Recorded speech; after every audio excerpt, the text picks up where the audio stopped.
Etong mga alaga ko mga kamuma, not all the time na dun sila sa kanilang cage. Kasi may time talaga na dito din sila sa loob ng kwarto namin, nagpapalamig. Gusto rin kasi nila magpa-aircon mga sosyalin to. Then ayan, gising na sila. Tapos sa Uncle Fifi, napakahimbing ng tulog. And syempre for today's video tayo magluluto ng pork samgyupsal pero walay gulay. Ang partner lang namo ani mga kamuma kay kimchi. You know naman si Apa talaga ay best in pork. Kahit sinasabi ko na talaga mga kamuma magtitipid kami sa ulam. Kaso kapag nagtitipid kami sa ulam hindi na namamansin si Apa. Alam mo yun, para siyang bad mood. Gastador kayo ng Apa ninyo Kaya tayo kasi mga Pinoy mahilig talaga tayo mag-ipon.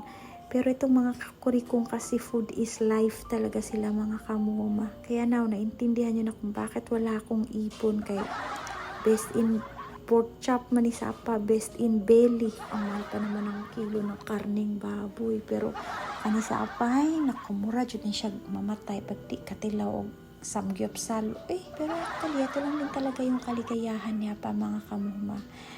At katib kayo ni siya pero wala akong ibang magawa kasi kailangan ko talaga na ipagluto si Apa ng gusto niyang ulam kasi dahil din kasi dito mga kamoma is parang ito yung exchange ko na para mahalin ni Apa yung mga alaga ko. Ito talaga yung way ko na kailangan i-care ko si Apa kasi ang napagkasunduan kasi namin mga kamoma is sabi ko na i-care ko siya as long as na mahalin niya yung mga alaga ko. At higit sa lahat, wag niyang pagagalitan mga kamuma.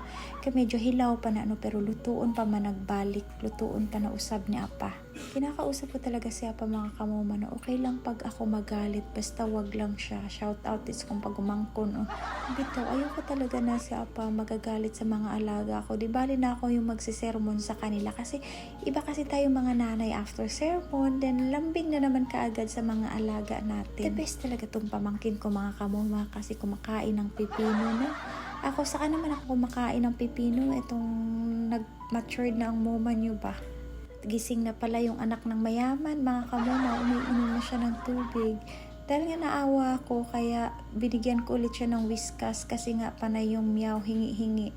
Tapos eto naman sa Ate Diday hindi na mapakali kasi pagkaganyan nanghihingi na naman niya ng gatas mga kamuma bago matulog. Uy nako, murag endless na gid ni ba ng pagkakaroon ko ng baby na maliit. Hindi na lumalaki yung mga anak ko, mga baby pa rin. Akala ko kapag malaki ng mga anak ko, graduate na ako sa pagpapainom ng gatas. Ay nako, meron pa pala. So after ni Uncle Fifi, si Kuya Nori na naman. Ganyan sila mga kamuma, patiently waiting. Kumbaga ba, turno-turno na sila.